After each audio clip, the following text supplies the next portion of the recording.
नमस्कार परम प्रिय मित्रों, मैं हूं डॉक्टर उमाश्री। आप सबका बहुत बहुत स्वागत और अभिनंदन करती हूं और परमात्मा से ये कामना करती हूं कि आपके जीवन में सभी खुशियां बनी रहे।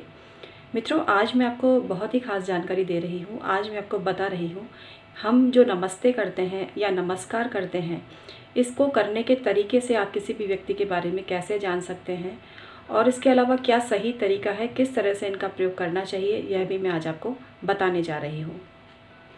मित्रों, नमस्ते ने ये तो साबित कर दिया कि हम नमस्ते करने से बहुत सारी बीमारियों से दूर रह सकते हैं। नमस्ते करना हमारा जो स्वाभिमान है उसका प्रतीक है। नमस्ते हमारी परंपरा का प्रतीक है। नमस्ते हमारी आत्मिक शुद्धि का प्रतीक है।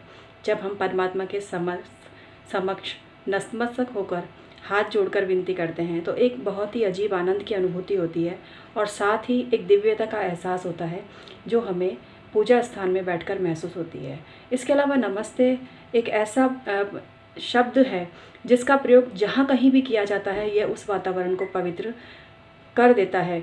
अक्सर लोग ऐसा कहते हैं कि मैं तो उसके घर गया या मैं तो उससे मिला, देखो नमस्ते तक नहीं की। इसका मतलब ये कि जो नमस्ते है वो सम्मान का प्रतीक है कि जब हम किसी को नमस्ते करते हैं, हम अपनी आत्मा को तो शुद्ध और परिष्कृत करते ही हैं, लेकिन जिसको नमस्ते करते हैं वह भी बहुत ही स्वाभिमान फील करता है और हमारे द्वारा सम्मानित फील करता है। तो सिर्फ एक इस शब्द में ही कितनी बड़ी ताकत है। तो आइए इसको जानते हैं कि किस तरह से इसका प्रयोग करना चाहिए। मित्रों, एक तो मैं आपको पहले क्लियर कर देती हूँ कि जो नमस्ते है ये हमेशा अपने से बड़ों को की जाती है। हम प्रणाम भी बोलते हैं, लेकिन नमस्ते जो है प्राय सामान्य रूप से इसका अर्थ, वैसे तो इसका अगर आप कोई अपने से छोटों को भी नमस्ते बोलोगे तो ये शब्द इतना पवित्र है कि कोई परेशानी नहीं है। पर आपको पता होना चाहिए कि हम जब अपने बड़ों को संबोधित करते हैं तो हम कहते हैं प्रणाम या फिर नमस्ते, क्योंकि यहाँ नमस्ते की ही बात कर रही हूँ अभी।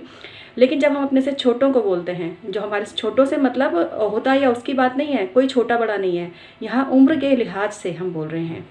अगर कोई आपसे आयु में बड़ा है और आपके अधीनस्थ काम कर रहा है तो अब आपको उनको नमस्ते ही बोलना है, यहाँ ये तात्पर्य है। तो उम्र के हिसाब से ही सिर्फ इसकी गणना होगी, व्यक्ति के उसके हिसाब से गणना नहीं होगी। ये कि कोई बहुत उच्च अधिकारी है तो उसको कोई बड़ा व्यक्ति भी, कोई बुजुर्ग व्यक्ति भी नमस्ते कहे, नहीं, ऐसा नहीं है। आप नमस्कार भी बोल सकते हैं। तो जो अपने से उम्र में छोटे हैं उनके लिए नमस्कार का प्रयोग किया जाता है, नमस्कार शब्द का, और जो हमसे बड़े हैं उनके लिए हम नमस्ते शब्द का प्रयोग करते हैं। अब आइए जानते हैं इसका सही तरीका क्या है। नमस्ते करते समय हमें अपने दोनों हाथ, एक तो उंगलियों में उंगलियां फंसाकर नमस्ते नहीं करनी चाहिए। नमस्ते बिल्कुल सीधा सपाट हाथ रखकर उंगली से उंगली टच करके, उंगली का जो टॉप है मध्यमा का टच करके और बिल्कुल सीधा ही पोजीशन में नमस्ते करना चाहिए। और नमस्ते जो है हमारा जो हृदय प्रदेश होता है उसके बिल्कुल सीध में रख के हमें नमस्ते करना चाहिए। वही चीज़ कारगर होती है जब हम परमात्मा के समक्ष भी, क्योंकि हम हृदय से सब काम करते हैं, हृदय हमारी भावनाओं को दर्शाता है, तो हम हृदय के समक्ष ही रखते हुए नमस्कार करें या नमस्ते करें। लेकिन इसके अलावा जो लोग सिर पे हाथ रख के, मतलब लोग दोनों हाथों को ऊपर उठा के और सिर के ऊपर ही हाथ रख के नमस्ते करते हैं, तो ये कहीं ना कहीं उच्च पद की लालसा या स्वाभिमानी होना, या स्वाभिमान तो एक पॉजिटिव चीज़ है, अति स्वाभिमानी होना, जिसको कहीं कहीं अहंकार, या व्यक्ति जानता है कि वो कितना ज़्यादा प्रभावशाली है, उसका दबदबा है, तो उस तरह का इंडिकेशन मिलता है जब कोई मनुष्य इस तरह से नमस्ते सिर के ऊपर हाथ रख करता है। तो सिर के जहाँ मांग भरी जाती है वो वाला एरिया अगर टच करके कोई अपना नमस्ते करता है तो इसका मतलब वो व्यक्ति ईगोइस्ट है।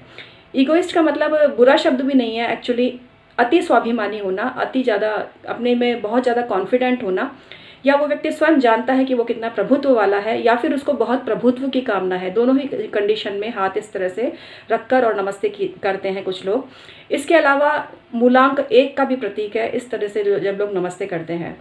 नमस्ते करते समय गर्दन को लगभग झुका देना और नमस्ते करना, ये विनम्रता का द्योतक है, और ऐसा मनुष्य प्राय सभी लोगों का सम्मान करना जानता है। लेकिन बहुत ज़्यादा गर्दन को झुकाकर नमस्ते करना कई बार लालची प्रवृत्ति को भी बताता है कि वो व्यक्ति अपने स्वार्थवश, वो जानता है कि अभी उसको आपसे काम है, इसलिए वो अपनी गर्दन को बहुत ज़्यादा झुकाकर आपके समक्ष नतमस्तक होकर नमस्कार कर रहा है या नमस्ते कर रहा है। हालांकि इसको पूर्ण 100% नहीं समझें, क्योंकि बहुत सारी चीज़ें वर्क करती हैं। यहाँ मैंने सिर्फ एक सामान्य सी बात आपको बताई है। नमस्ते करते समय लोग ऑलमोस्ट बिल्कुल ही आधे ही झुक जाएं, तो ऐसा व्यक्ति दूसरों का सम्मान तो करना चाहता है, लेकिन वो कभी किसी का सगा नहीं होता। ऐसा व्यक्ति जहाँ उसको फ़ायदा होता है वहीं जाकर घुस जाता है और वहीं उन्हीं में शामिल हो जाता है। तो उम्मीद करती हूँ आज का वीडियो आपको काफ़ी पसंद आया होगा।